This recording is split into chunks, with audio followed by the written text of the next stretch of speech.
વિદ્યાર્થીઓ, આ ત્રિઘાત બહુપદી છે અને ત્રિઘાત બહુપદીના આપણને શૂન્યોના વ્યસ્તનો સરવાળો ગોતવાનો છે. જો ત્રિઘાત બહુપદીમાં 3 શૂન્યો હોય, આલ્ફા, બીટા અને ગામા, તો એના વ્યસ્ત થાય 1/આલ્ફા, 1/બીટા અને 1/ગામા. આપણને આ ત્રણેયના વ્યસ્તનો શું કરવાનો છે? સરવાળો. આપણે આલ્ફા, બીટા અને ગામાનો લસા લઈએ છીએ, તો છેદમાં આવી જશે આલ્ફા, બીટા અને ગામા. તો આલ્ફાને કોના વડે ગુણીએ કે લસા મળે? બીટા અને ગામા. તો એને આપણે 1 વડે ગુણીશું તો અહીંયા બીટા ગામા પ્લસ બીટાને કોના વડે ગુણીએ કે લસા મળે? તો આલ્ફા અને ગામા.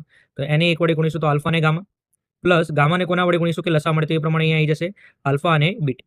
તો અંશમાં છે બબ્બે શૂન્યોના સરવાળા અને છેદમાં છે શૂન્યોનો ગુણાકાર. તો બબ્બે શૂન્યોના સરવાળા માટે સૂત્ર છે C/A અને છેદમાં શૂન્યોના ગુણાકાર માટે સૂત્ર છે -D/A. તો C/A એમના એમ ભાગાકારને આપણે ગુણાકારમાં ફેરવીએ તો આ જે -D છે એ રહેશે છેદમાં અને છેદનો છેદ એ આવતા રહેશે અંશમાં. એ અને એ કેન્સલ. તો આપણો જવાબ છે C/-D, પણ એ ઓપ્શનમાં છે નહીં.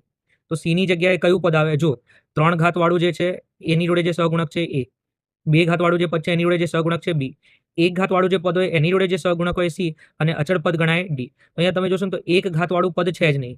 બરોબર. એનો મતલબ સી કેટલા લઈ લેવાના છે? 0. અને ડીની જગ્યાએ ડીની જગ્યાએ આપણે લખીશું -36. માઇનસ માઇનસ પ્લસ થાય પણ કોઈ ફરક નહીં પડતો. કેમ? 0 ભાગ્યા ગમે તે હોય, જવાબ શું આવવાનો છે? 0.